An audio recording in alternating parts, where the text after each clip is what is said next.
Since 2017, the Italian Wine Podcast has exploded, recently hitting 6 million listens. Support us by buying a copy of Italian Wine Unplugged 2.0 or making a small donation. In return, we'll give you the chance to nominate a guest and even win lunch with Stevie Kim and Professor Attilio Scienza. Find out more at italianwinepodcast.com. Chin chin! Italian Wine Podcast is delighted to present the series of highlights from the 2022 Wine2wine Business Forum, focusing on wine communication and bringing together the most influential speakers in the sectors to discuss the hottest topics facing the wine industry today. Don't forget to tune in every Thursday at 2 p.m. Central European Time or visit wine2wine.net for more information. Buonasera, welcome everybody. My name is Alessio Inama from the Inama family. And today I have the pleasure to introduce Kristen Reitzell. When I heard this name, I was very curious about what she's doing. And I realized that she does so much. And today we're going to talk about just a little part of what she does, right? We're going to talk about social media in the American market. And the American market is already many markets. And she does communication and PRs and strategies for many brands. And so there's so many layers of what she does. It's interesting because in my family, I manage also marketing and communication, and I do it worldwide, but I have a very simple message. It's one winery, few wines, many markets, and we know how to talk about it. But when it comes to different levels, different wines, different stories, at that point, I guess you have to tailor everything, right? So let's start. Thank you that was a good introduction. It reminds me of the many things I have to do when I get home from Italy. But no, I'm really excited to talk about social media. I think that coming from a traditional PR background and having communication as my foundation for everything I do, it was very natural that publicists and PR people find themselves also managing digital marketing by nature of that, e-commerce, communications, basically in the digital space. And I think that digital can include a lot of things. It can include email, it can include websites, but I think social media is really where you find your consumers. It's where there's engagement. It's where the social part of social media truly is. And so I was excited to get to focus on a topic, and I was even more excited to get to focus in a marketplace. The US is obviously where I'm from, so I know a little bit about it. And I like to do a lot of, I like data, I like insights. I think that you can't rest on those laurels for too long because it's always changing. But at the same time, you really have to make sure whatever you're doing is really paying attention to the consumer, where they are, what they want to do, what they want to see, and ultimately like how your brand fits into their life and meeting them where they are. And the expectation has really shifted of like, you have to meet them a little bit more where they are, and they're expecting that from you. They're not going to always come find you, but they're definitely looking, and they're always interested in discovery. So managing a portfolio of over 40 wineries worldwide, everything from very large wineries like Kendall Jackson, which was founded 40 years ago and the foundation of the Jackson family portfolio, all the way up to La Jolla. We have a winery here in Tuscany, but we are in the northern and the southern hemisphere and very vineyard-based company. So we have a lot of stories to tell. And so when you're looking at how do you manage that, we, take a very holistic approach to that. And we kind of break it down by the 3 C's. And I felt like that would be a really good way to talk to everyone about an approach to social media, particularly focused on how to really activate and drive impact in the US. And the 3 C's, it's pretty simple. It's the consumer. Can't do anything without the consumer. This is where the strategy is based. This is what we want to activate against, and this is who we want to talk to. It's content. I always say it's very hard to post something on social media if you don't have anything to post. So this is when I say the word content, I'm talking like photos, videos, text, copy, pretty much anything that can be a visual or written piece of content. So we're doing a lot of content. As you can imagine, if you can't post something without a piece of content, imagine how often you're creating new, unique, interesting pieces of content. Everything from like beautifully stylized pieces of content to like off the cuff, way more laid back, really getting real. And kind of what I like to say is like getting a little gritty. As someone said yesterday, I was very much like, yes, you got to get a little more gritty nowadays. Community, again, that's the social part of social media. This is anyone. This can be your local wine community. This can be the trade. This can be media. And then ultimately, yes, it can also be your consumers. And then conversion. I think that conversion has come up in a topic around social media so much more, particularly in the last 3 years, as there was this huge shift throughout the pandemic of people moving and being a lot more comfortable discovering, engaging, and buying, particularly buying wines online. And there's new avenues opening up with that every single day. So where are we going next? Wine2wine Business Forum. Everything you need to get ahead in the world of wine. Supersize your business network. Share business ideas with the biggest voices in the industry. Join us in Verona on November 13 to 14, 2023. Tickets available now at wine2wine.net. So let's just talk a little bit about the consumer. They're at the center of our strategy. We can't do a lot without them. So we're going to start here. And what I think is really important is to take a step back and almost think about yourself as someone that digests probably a lot of content on social media every day, be it outside the wine industry with like, maybe you're really into shoes, maybe you're really into fashion, you're into watches, whatever you're into. And like, think about how you resonate with brands like that. And, you know, where are you coming from as a consumer? What kind of content do you like to receive? When you receive information that's really irrelevant to you and you're like, why am I getting this? How you have that reaction, just think about that as you're also putting content out for your winery, because relevancy is really important, followed by authenticity. That being said, let's talk a little bit. It wouldn't be a marketing presentation without some stats, some graphs, some charts. Don't worry, the graph is coming later. But just with some stats, I think that when you're looking at the American consumer, they're consuming 13 hours of traditional and digital media every single day. So when you think about that, like almost every waking hour, they're digesting some type of media. And so different generations digest it differently. They look for it differently. But that's a lot when you think about it. And now you're probably thinking to yourself, is that me? Like, am I digesting that much media on a regular basis? You probably are. It's gotten to be a little subliminal at times, but you're probably doing it. So knowing that people are being bombarded with content, it's also important to keep that in mind. Like, how do you stand out? So these are all kind of questions. I'm going to ask you a lot of questions that hopefully you're starting to ask yourselves.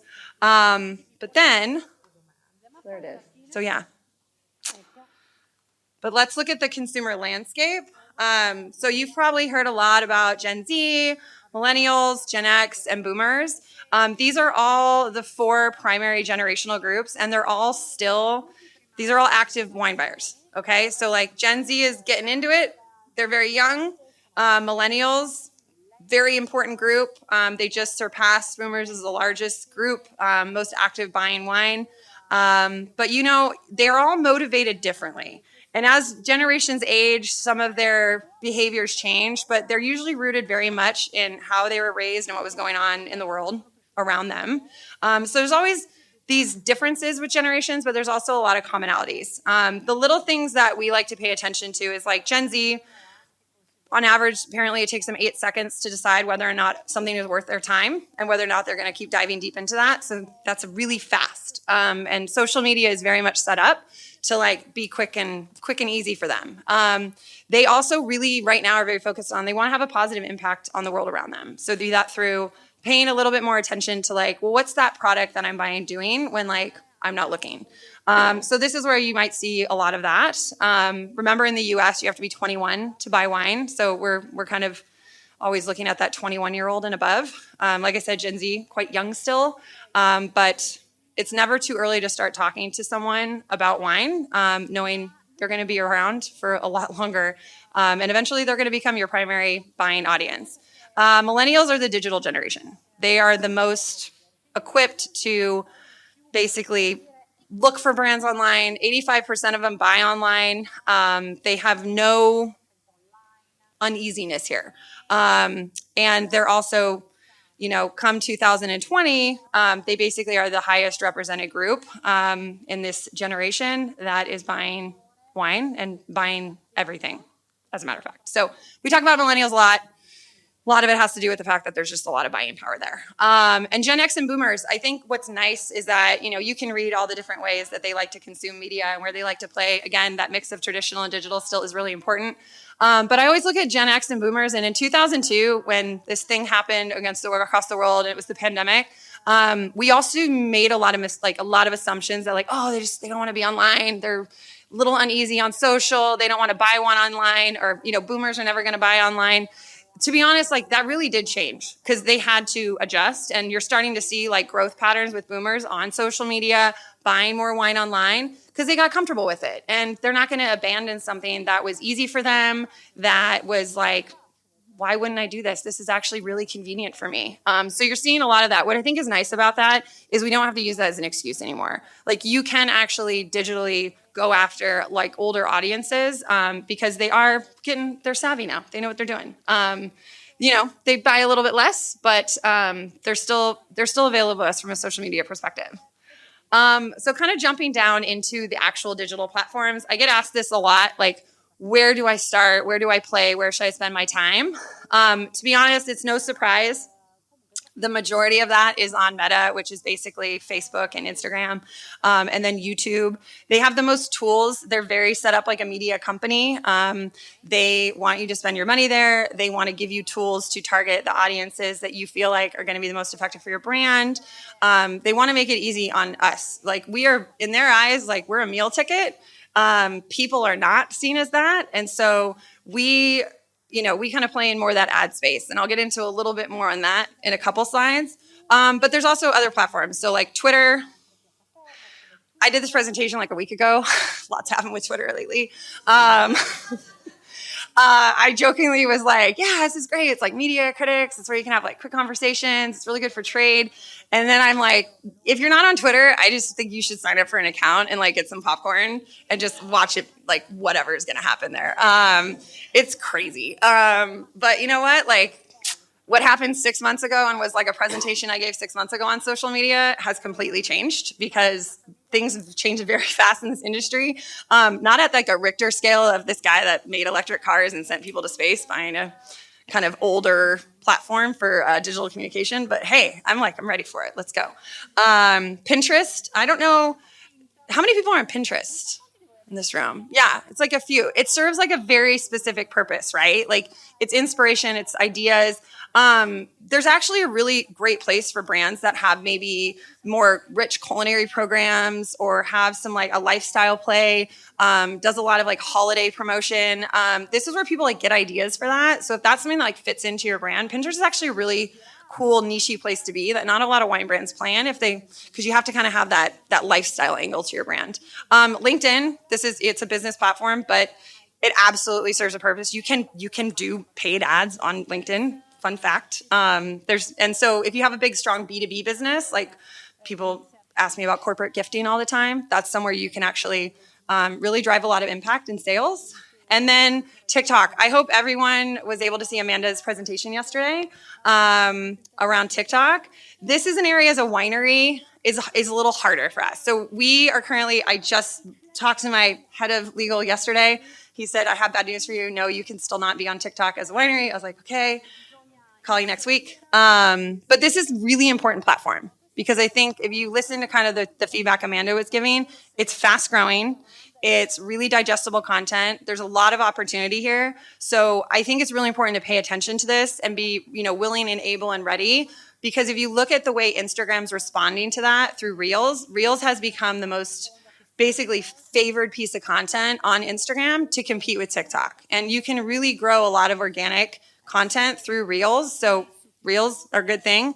But if you look at that, it's really trying to mimic what's working somewhere else. And we're finding a lot of success there. So the second it's a green light, I think wineries should jump and really get on there. But if you aren't able to do that yet, or if you're not quite comfortable kind of taking that leap from some of the restrictions and some of the guidelines that you saw, and you can read it on their website, I do think you can still play in this world through influencers and through content creators and through your winemaker, through your brand ambassador. I'm Alessio, just get on there, stand in a vineyard, just say, hi, this is my vineyard, and everyone will eat, education will be eaten up. Yeah, you're good. Get on TikTok. And so I do think you can play there. Many people ask me, I'm not capable of doing that. I said, just start. I mean, it's not that difficult. Just stand there, talk what you have to talk, and tell your story. Yeah. It's just talking. Just TikToking. Just do it quickly. So that said, the other question I get all the time, and I like to throw out I always like to throw out the pushbacks I get most often in my job. People really aren't influenced digitally. Like people not in wine, like they need to go to the vineyard. They need to go to the tasting room. Like who's finding wine on social media and actually converting? Well, the good news is the wine has the biggest opportunity to do it, and 78% of sales are digitally influenced. And I think if you look at a third of all Americans, bought wine online in the past 6 months, not the past like 20 years, but in the past 6 months, we're seeing just slow upticks of more people playing here. And I think when I say that we're digitally influenced, like we're talking about social media. There's other ways to do that, but like social media is this huge opportunity to digitally influence people to discover your brand, to engage with your brand, purchase it online, but also purchase it in a restaurant, pick it off the shelf at a retailer. And so I do think social media can also serve as a conduit into like traditional places that we all know people buy and enjoy wine, be that at a wine bar, be that at a retailer. And I think that's where it's really important to know that like people are learning and discovering wines in this place, and it is absolutely driving their purchasing decision because it makes them feel more confident about that decision. And like beer has like a lot of work to do, obviously. So I'm actually really want to dig into why it's so low. So next slide is have a goal. It's always a really good place to start too. So we just say this is kind of the backbone is like your social strategy. So this is when like all my digital marketers get in a room. They're like, what is our goal? Most of the time it's brand awareness, because brand awareness can really drive a lot of things that lead to club recruitment, e-commerce sales, event ticket sales, evergreen engagement, just discoverability. So these are all different like goals that I would put on a social media plan for a brand. And I think what's really important is like it's not in necessarily order, but I would say like awareness is a big part of that. Your head of finance might like hate that phrase because they're like, but where's the ROI? And I'm like, just wait for it. I don't have it right now. And it's hard sometimes to connect the dots. But you have to believe that like, if someone doesn't know anything about your brand, it's very often like they're not probably going to pick that one out of all the other brands. And so being able to influence them in that digital space where 78% of people are influenced digitally to then go buy a new wine or try something, this is where it's like that brand awareness piece of it is really important. And it's okay if that's your primary goal. With that, remember I said I have a fancy little graph? Well, here you go. So the budget conversation. So I mentioned to everyone earlier that Meta, which is Facebook and Instagram, is a media company. And brands are their meal ticket. This is how they monetize. This is how they make money. They are not hiding this secret. People spend billions of dollars a year on advertising with Facebook and with Instagram. You can advertise across all the other platforms too. This is obviously the big one, but like I said, you can do ads on LinkedIn. You can do ads on Twitter. I maybe see how that all goes for a little while. But organic content, and it breaks my heart to say this, like it's not enough. You can't, if you're just doing organic content, you're doing a lot of work for very little visibility. And for me, that's why I say it breaks my heart, because I know how much work it takes to create content, because we create it all day long and every day. And it is really sad when I see all of these pieces of content that aren't getting the reach that I know they could get if you just put a little bit of behind it. And so there's a lot of brands out there that put millions of dollars behind advertising, right? So a lot of people, I think, like, I can't afford to advertise on Facebook. I can tell you right now that I have run campaigns with like the equivalent of 100 euros just to get that little extra oomph to reach 10, 20, 30, 50,000 more people. And it works because I can see them going to the website. I can always have that call to action of like, what do you want them to do with this piece of content? Like, do you want to send them somewhere so you can track a little bit of its success? But it is really important. That's why I always tell people, I'm like, even a little bit can go a long way. Because if you look at sort of this trending chart, this is the chart of a media company that wants to make money. Organic content performs poorly year after year because they want brands to spend money. And so if you look at this, unfortunately, less than 1%, there always are exceptions to that, particularly on Instagram. You can get up to like 8% reach on your organic content. But for the most part, like it's pretty small. I think what's great about adding a little bit more oomph to your content, even if it's a little bit of money, you're reaching new consumers. It's not your follower base. Followers is vanity metrics now. We don't even use it in our measurement of success when we're reporting out our social platforms, because you really don't have to have someone follow your brands to see your content now, because of the way the algorithm works. And it's going to start feeding content that they think they're interested in. And sometimes that like little sponsored content piece will get someone engaged, and then the organic can hopefully do its work and kind of work its way in there as well. All right, moving on. I'm going to give you some examples. I think examples help. I was jokingly saying you should just get on TikTok and start talking. Americans will eat it up. But I grew up in wine country in California. I take advantage of that every day, but I also kind of forget how special it is. I think that it's a dream. And I think that the number one thing that Italian producers have at their fingertips is like this like gift that you can give people is like making one of the most beautiful places in the world this like virtual dream come true to consumers. Like simply showing them the landscape, the winery, who your people are, letting them like learn a little bit more about you. Americans have this like fantasy about the Italian wine country and the Italian lifestyle. And whether that's like exactly how it is or not, use it to your advantage. And I think that the one thing we have the opportunity to do is really bring this like dream alive for consumers. I always tell people in California, the top 2 visited places in the state are Disneyland and Napa Valley. Those are very different experiences for very different reasons, people coming to the state of California. And I think it's because like people save their whole life to visit wine country, and to see other things like the Taj Mahal and like wine country, these things like Big Ben and wine country. And so I think it's really important to like remember that asset that you have that is quite literally out your front door. And if you don't know where to start, like start there. And so this is just a good example of like, this is just evergreen engagement, right? This is just what we have at our fingertips every single day. And it's gold. So don't think it's like, oh, no one wants to see this. Everyone sees this. No, they don't. They want to see it. Like it could be a leaf like blowing in the wind. They'll eat it up. Your Italian accents are very popular in America. I'm just going to say it. Be okay. It's okay. So anyway, so this is also a little bit about markets. I think if anyone attended Bruce Anderson, him and Allison talked about like those big markets. They like to see if you import to those markets. That's a big plus for submissions to Wine Spectator.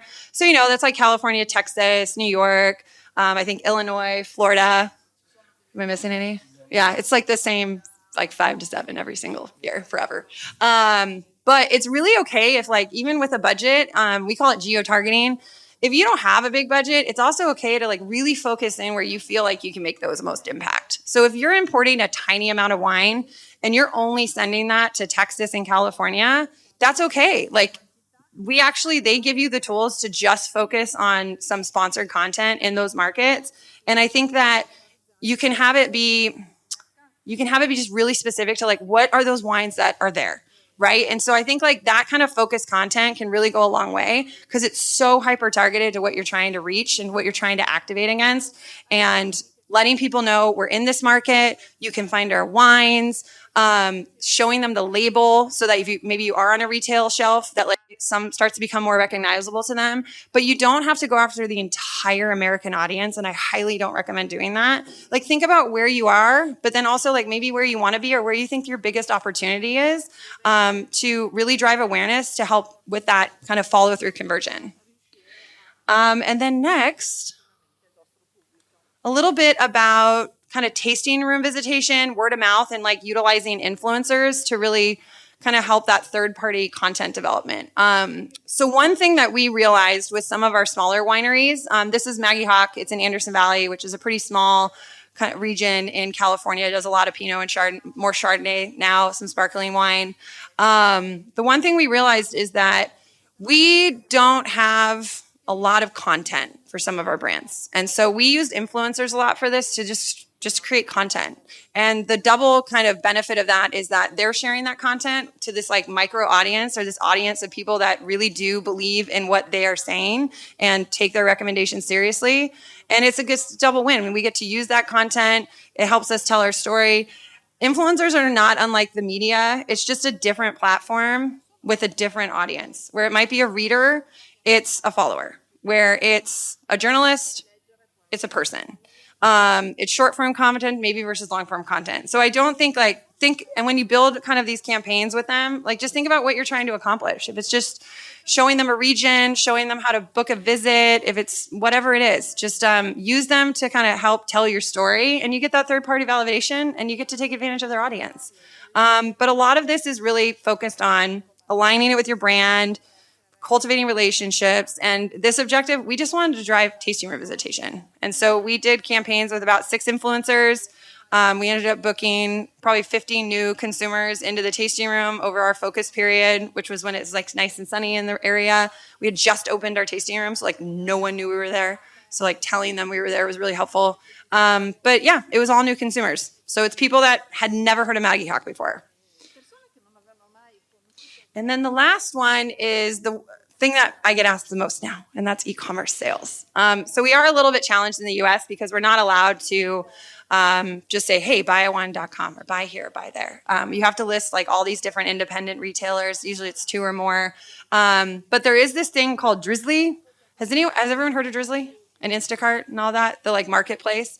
Yeah, it's like a delivery service. So we kind of combine the power of these ads, and we create this kind of path to purchase through people like Drizzly to order now. And it's kind of that instant gratification. One thing you can think about doing if like you're not a larger distributed retail brand is just thinking about ways to get like where to find our wines listed on your website. You know, there's different services that you can just list accounts. It's basically updating your sales information. So if someone is in the US and they're like, I'm really into this wine. I've like found them on social media.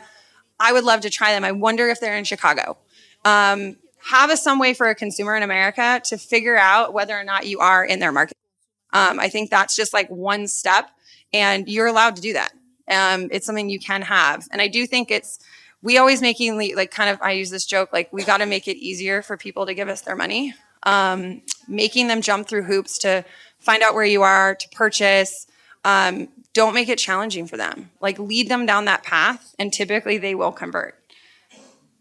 And then kind of the last little takeaways.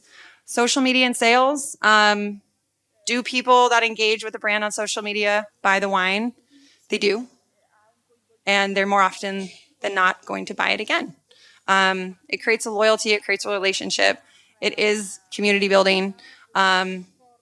So I highly recommend being on social. I mean, I hope everyone's on social media, but definitely get on social media in some way. Maybe not Twitter right now. And then measuring success. This is kind of where does like all these impressions, everyone hears impressions, awareness, engagement, creating demand, purchase intent, leading to them to convert. This is what we call the funnel. Like, right? Like if you're creating awareness, you have people engaging. If you're going down that funnel, you are going to create that demand. You are going to create purchase intent. And ultimately, people will seek out your brand. And I think that all of that can be done. And we've shown and proven it can be done in a social digital environment. So I do think the opportunity kind of continues to be endless. Like I said, if I'm back in a year or even 6 months, this presentation will definitely be updated because it changes sometimes in a weekly or monthly basis. So yeah, you got to stay on your toes, read those articles, practice strategy, play around with stuff, test things out, carve out a tiny budget. But those are the 4 C's: consumer, content, community, conversion. Make the Italian dream a reality. Like just be who you are. Who you are is enough. You don't have to pretend to be something that you're not. Consumers are open to a wide array of like wines, types of wines, varieties. Particularly a younger consumer is more willing to try less traditional wines and less traditional varieties. So don't shy away from that either. I think like I have to put up one of those like either Chardonnay or Cabernet Sauvignon. Like there is an audience for everything. And I think that's really important to remember. And then, yeah, if you even 500 euros, promote your content, start small, start focused, and see how it goes. For what I know, we have to, of course, build awareness about our projects. We have to develop contents, but the most challenging part, and sometimes we don't stress this enough, is to build the audience. Our social media, I can post every day, but if there are only 100 people following and it's not growing, one not going anywhere. So you said that paid advertisement can help to expand this. What's the best strategy, in your opinion, to kind of manage this paid ad in the right way to kind of build this growth of audience?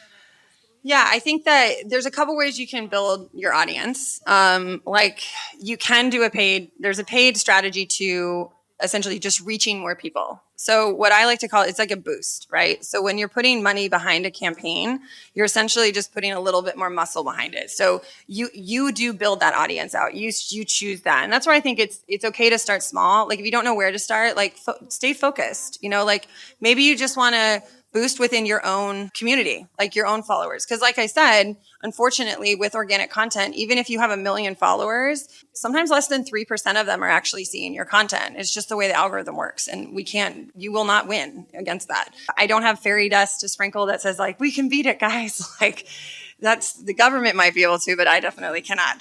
That being said, like, yes, doing sponsored content is one thing, but I also think working with content partners on those different platforms is another way to reach a new audience. So if you see a content producer and you're like, wow, I really like his or her content, I think this would really resonate with my kind of core audience. Like we have some like-minded ideas around wine.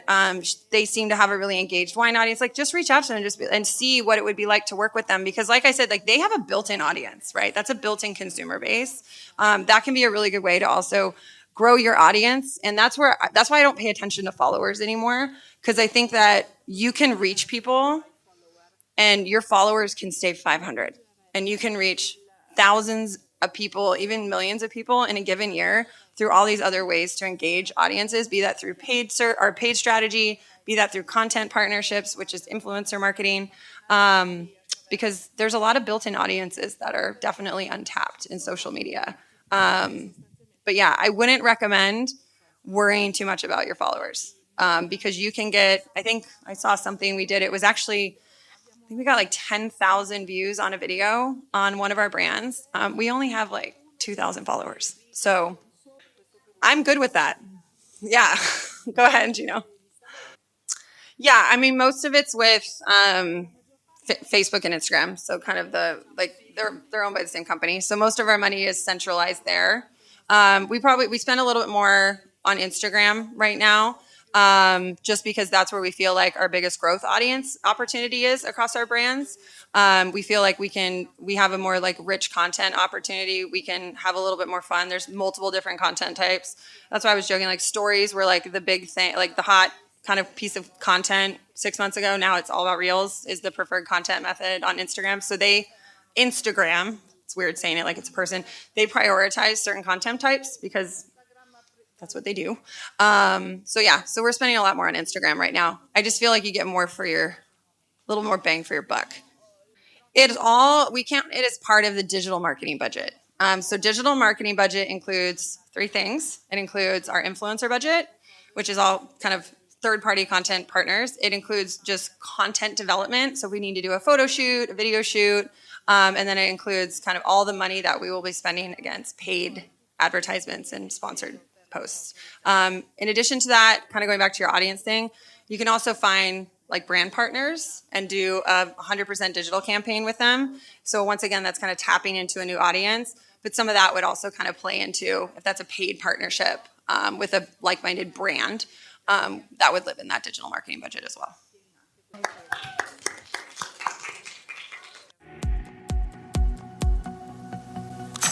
Listen to the Italian Wine Podcast wherever you get your podcasts. We're on SoundCloud, Apple Podcasts, Spotify, Himalaya FM, and more. Don't forget to subscribe and rate the show. If you enjoy listening, please consider donating through ItalianWinePodcast.com. Any amount helps cover equipment, production, and publication costs. Until next time, cin cin.